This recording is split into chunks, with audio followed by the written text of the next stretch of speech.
In a small, worn-down neighborhood on the outskirts of Atlanta, a mother named Tanya Rivers stood in the kitchen of her tiny apartment, staring at the near-empty fridge. Just a carton of milk, half spoiled, 2 slices of bread, and silence. Her kids, Malik and Joy, were asleep on the couch, huddled under a blanket that had more patches than fabric. Tanya whispered to herself, "I just need one more shift, one more chance." But the factory had cut hours again, and her second job at the diner barely covered rent. Outside, thunder rolled. She stepped out to the balcony, the city lights flickering through the rain. Her phone buzzed an eviction notice reminder. Final warning. Tanya's hands shook as she scrolled past it, opening instead an old message from her late husband. "No matter how bad things get, keep fighting, babe." Tears welled up, but she bit her lip, whispering, "I'm trying, Marcus. I really am." That night, hunger kept her awake. Every creak in the apartment echoed her fear of failure. By morning, she walked Malik and Joy to school, forcing a smile. Malik, only 10, asked, "Mama, why you didn't eat last night?" Tanya lied, "I'm not hungry, baby." But her stomach growled loud enough to betray her. After dropping them off, she went job hunting door to door. Rejections, closed signs, cold stares. By noon, she was exhausted, drenched in rain. Sitting at a bus stop, she saw a man in a suit step out of a sleek black car across the street. He dropped something, a wallet. Tanya hesitated. She could use the money inside. Her rent was due, her kids were starving, but she picked it up and ran after him. "Sir, you dropped this." The man turned, surprised. "Thank you," he said. "Most people wouldn't have done that." Tanya smiled faintly. "Most people ain't raising kids that watch everything they do." He nodded, taking the wallet back. "I'm Anthony. Anthony Cole." She nodded politely, ready to walk away, but he paused. "You look like you've had a long day. Everything all right?" She tried to laugh it off. "Just life, you know?" He handed her a card. "Come by this address tomorrow. I might have some work for you." That night, Tanya couldn't stop staring at the card. It was an address in Midtown, far from her neighborhood. Could it be real?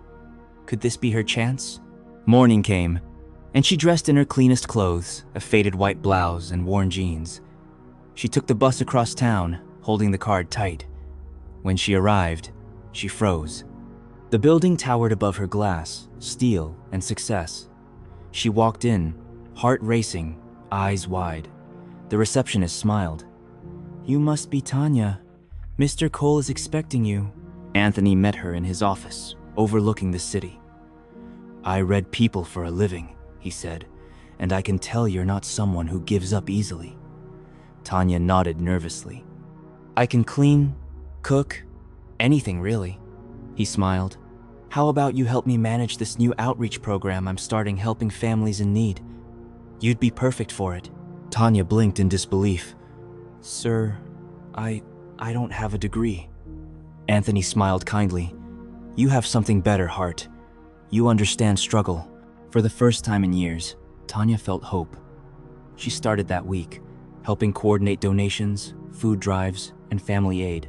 Every evening, she'd come home to her kids with bags full of groceries and a bright smile. Malik shouted one night, "Mama got a job! Mama got a job!" Joy giggled, hugging her tight. Tanya whispered, "We gon' be okay, babies." But not everyone was happy about Tanya's new success. A woman in the office named Kara, Anthony's assistant, began spreading rumors. She whispered behind Tanya's back, claiming she'd charmed her way into the boss's favor. One evening, Kara switched donation files before a major audit, making it look like Tanya had stolen funds. The next morning, Anthony called Tanya into his office. His tone was colder now. "Tanya, there's a problem with the numbers." She looked confused. "What?" "No, I double-checked everything." He slid the papers across the desk. $5,000 missing. Care to explain? Tanya's heart dropped. "Sir, I swear I didn't touch a cent." He stared for a long moment, disappointment heavy in his eyes. "I want to believe you, Tanya, but we have to investigate." By noon, the office was whispering. Tanya's world was collapsing again. She walked home early, eyes swollen from crying. Malik opened the door, smiling until he saw her face. "Mama, what happened?" She forced a smile through tears. "Nothing, baby. Just tired." But that night, when she tucked them in, she broke down in the dark. "Why does life keep testing me, Lord?" she whispered. Days passed. No calls, no pay, no hope. Then, one afternoon, she heard a knock. It was Anthony standing at her door, holding an envelope. "Tanya, I owe you an apology." He stepped inside, explaining everything. Security footage showed Kara tampering with the donation files. "You were right. You didn't take anything." Tanya stood frozen, tears falling. Anthony handed her the envelope, her job reinstated, plus back pay. "And I'm promoting you. You'll oversee the program now." She shook her head in disbelief. "Why are you doing this for me?" He smiled. "Because once, someone believed in me when I had nothing. It's my turn now." That evening, Tanya stood on her balcony, watching her kids play inside with full bellies and laughter echoing through the room. She whispered to the sky, "Thank you." For once, the storm clouds seemed to lift. But just as peace returned, a black sedan pulled up outside. Two men in suits stepped out, serious, silent. They approached her door and knocked. Tanya frowned, opening it cautiously. "Can I help you?" One of them flashed a badge. "Ma'am, we need to ask you a few questions about Mr. Anthony Cole."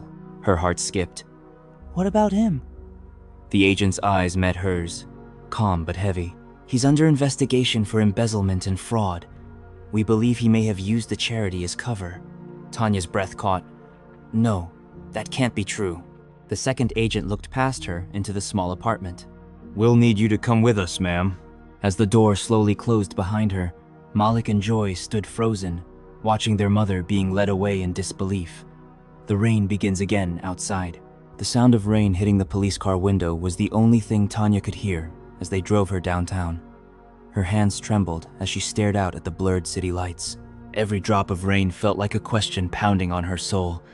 How could this be happening again? At the precinct, they led her into a small, cold interrogation room. A single light flickered above, casting long shadows. Agent Willis, tall and serious, placed a thick file on the table. "Tanya Rivers," he began. "You've been working closely with Anthony Cole for the past few months, correct?" She nodded slowly. "Yes, sir. He gave me a job. He helped me when I had nothing." He opened the file, revealing photos, stacks of cash, offshore bank records, and signatures. Her name was on one of the forms. "Then can you explain why you signed for a $50,000 transfer to an unlisted account last week?" Tanya gasped, leaning forward. "What? No, I didn't sign that. I never touched that kind of money." Agent Willis studied her closely. "Your signature says otherwise. Until we can verify your claim, you're being held for questioning." Tanya's world shattered again. She was fingerprinted, photographed, and placed in a holding cell, her heart breaking with every tick of the clock. All she could think about was her kids. Who will pick them up from school? Who will feed them tonight? Back at home, Malik sat by the window, staring at the streetlight outside. "Joy," Mama said she'd be home for dinner. Joy clutched her teddy bear tighter. "She always comes back, Malik. She always does." But as the night deepened, the sound of sirens outside made them flinch. Their neighbor, Mrs. Hodge, knocked gently on the door. "Kids, come stay with me tonight, okay?" Her kind voice hid her worry. Meanwhile, across town, Anthony Cole sat in his penthouse office pacing. The news had already broken. Businessman and philanthropist Anthony Cole under federal investigation. He muttered to himself, "They're moving too fast." He picked up his phone and made a call. "Yeah, it's me. They took her. Tanya Rivers. She doesn't know anything." "You have to make sure." He stopped mid-sentence, eyes narrowing. The line had gone silent. Someone was listening. Moments later, his office lights cut out. The city skyline flickered outside. He turned toward the door. A dark silhouette stood there. "Who are you?" he demanded. The figure stepped closer, face hidden in shadow. "You thought you could outsmart everyone, Anthony, but you played the wrong people." The next morning, Tanya was awakened by the sound of clanging keys. Agent Willis entered the holding cell. "You're being released," he said flatly. "Mr. Cole turned himself in last night." Tanya blinked, stunned. "Turned himself in? Why?" The agent looked uneasy. "He said you were innocent, and that everything was his fault." He paused before adding quietly, "But there's something strange his confession doesn't add up. It feels forced." Tanya was free, but nothing felt right. Reporters swarmed outside the precinct as she walked out into the cold morning air. Cameras flashed, microphones pushed forward. "Tanya, did you know about the fraud? Were you part of Anthony's operation? How much money did you receive?" She pushed past them, tears burning her eyes. At home, Malik and Joy ran to her the moment she stepped through the door. "Mama!" Malik cried, wrapping his arms around her. Joy sobbed into her chest. Tanya held them tight, whispering, "Mama's home, baby. Mama's home." For the next few days, she tried to stay quiet, tried to let the storm pass, but every news station carried Anthony's face, corporate angel or criminal. They said he had confessed to moving millions through fake charities. Tanya couldn't believe it. The man who had given her hope was now branded a liar. Then, late one night, she got a text from an unknown number. He didn't do it. They made him take the fall. "Meet me at the old community center. Come alone." Tanya's heart pounded. She stared at the message, debating whether to go. It could be a trap, or it could be the truth. She glanced at her kids asleep on the couch, then at the worn photo of her husband on the wall. "Marcus," she whispered, "watch over them." She slipped out quietly and caught the last bus downtown. The community center was dark, abandoned, rainwater dripping from the ceiling. "Hello?" she called softly. A faint voice answered from the shadows. "Tanya, over here." She turned the corner and froze. It was Kara Anthony's former assistant. Her clothes were soaked, her face pale. "You have to listen to me," Kara whispered. "Anthony didn't steal that money. He was covering for someone powerful, someone in the agency. They set him up, and now they're coming for anyone who knows the truth." Tanya's eyes widened.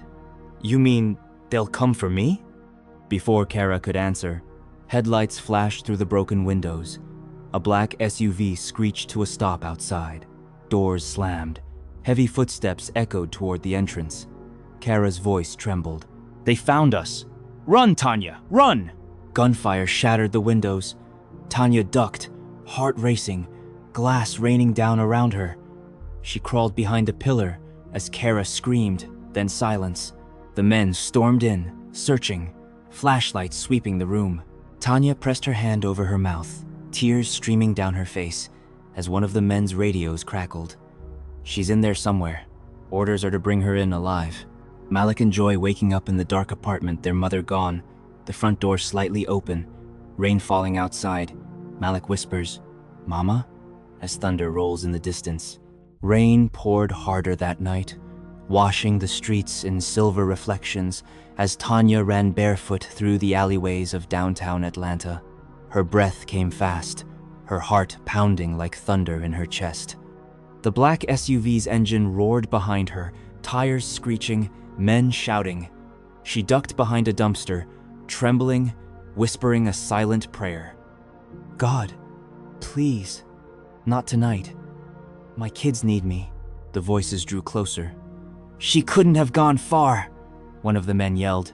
Another replied, "Orders were clear. Bring her in. No witnesses." Tanya peeked out just long enough to see them sweep their flashlights across the alley. Fear burned in her throat, but something else sparked determination.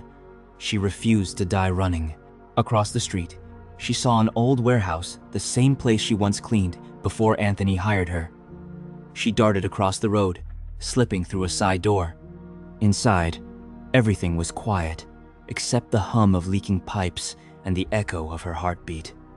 She hid behind an old crate, gripping her phone. No signal. Her kids' faces flashed in her mind. "Malik, Joy, I have to get back to them." Then a voice echoed from the shadows. "You should have stayed quiet, Tanya." She froze. A tall figure stepped out, Agent Willis. His calm demeanor was gone, replaced by cold menace. "Anthony took the fall," he said, "but he wasn't supposed to confess so early. Now you've made things messy." Tanya's voice trembled. "You framed him! You ruined innocent lives!" He smiled slightly. "It's nothing personal. The world isn't fair, it's profitable. And you? You were just collateral." Tanya backed away, her hands shaking. "He trusted you. He thought you were helping." Willis stepped closer. "He was naive. And so are you." He raised his gun slowly. "But don't worry, this will be quick." Just then, headlights flashed through the warehouse door, a car speeding in, tires screeching. A voice shouted, "Tanya, get down!" It was Anthony Cole. He burst through the door, gun drawn. The two men locked eyes, the agent and the man he betrayed. Anthony fired first. The bullet grazed Willis's arm, sending him stumbling back. "You think you can stop this?" Willis hissed. "You're already finished." He fired back, but Anthony dove behind a pillar, yelling to Tanya, "Run! Get to the back!" She hesitated, she couldn't leave him. But Anthony's voice roared again, desperate. "Go! Your kids need you!" She turned and sprinted toward the exit, but another agent blocked her path. Without thinking, she swung a metal pipe she found on the floor, striking his arm and knocking the gun away. She ran past him, heart racing. Behind her, 2 more gunshots echoed. Silence followed. Outside, sirens wailed in the distance. Someone had called the police. Tanya stumbled onto the street, soaked, shaking, clutching her chest. Moments later, Anthony limped out of the warehouse, blood seeping from his shoulder. He looked at her, breathing hard. "It's over, Tanya. I recorded everything. The files are safe." Police cars surrounded the scene. Agent Willis was dragged out in cuffs, glaring at them. Reporters appeared again, flashing cameras. The truth spread fast. Anthony Cole had exposed a network of government fraud that used fake charities to launder money. Tanya's name was cleared, her bravery celebrated. Weeks passed. Tanya returned to work this time, leading the Outreach Foundation herself. She visited Anthony in the hospital, where he was recovering. He smiled weakly when he saw her. "You made it," he whispered. She laughed softly. "We made it." He nodded. "You know, I never told you why I stopped that day when you returned my wallet." Tanya tilted her head. "Why?" He smiled faintly. "Because you reminded me of someone who never stopped believing in good people." She felt her eyes fill with tears. "And now, you've reminded me that not all blessings come easy. Some come with battles." Anthony's hand trembled slightly as he reached for hers. "Promise me something," he said. "Keep helping others no matter how broken they are." Tanya squeezed his hand. "I will." Days later, she stood outside the same small apartment where it all began. Now freshly painted, her kids playing on the balcony, laughter filling the air. She looked up at the gray sky, whispering, "We did it, Marcus. We finally did it." But just as she turned to go inside, her phone buzzed with a new message. The number was blocked. The text read, "You may have stopped one branch, but the roots still run deep. Be careful who you trust next." Tanya froze. Malik ran out, holding her hand. "Mama, come inside! Dinner's ready!" She smiled faintly, hiding her fear. "Coming, baby." But as she closed the door, her eyes lingered on the message again, her instincts whispering that this wasn't over. Sometimes, victory isn't the end. It's just the eye of the storm. And when justice finally shows its face, it might not look like what you expected. Do you think Anthony's confession was truly his choice? Or was someone else still pulling the strings behind the scenes? Leave your thoughts in the comments below. For more powerful stories like this, about faith, struggle, and unexpected redemption, subscribe to this channel and stay tuned for what comes next.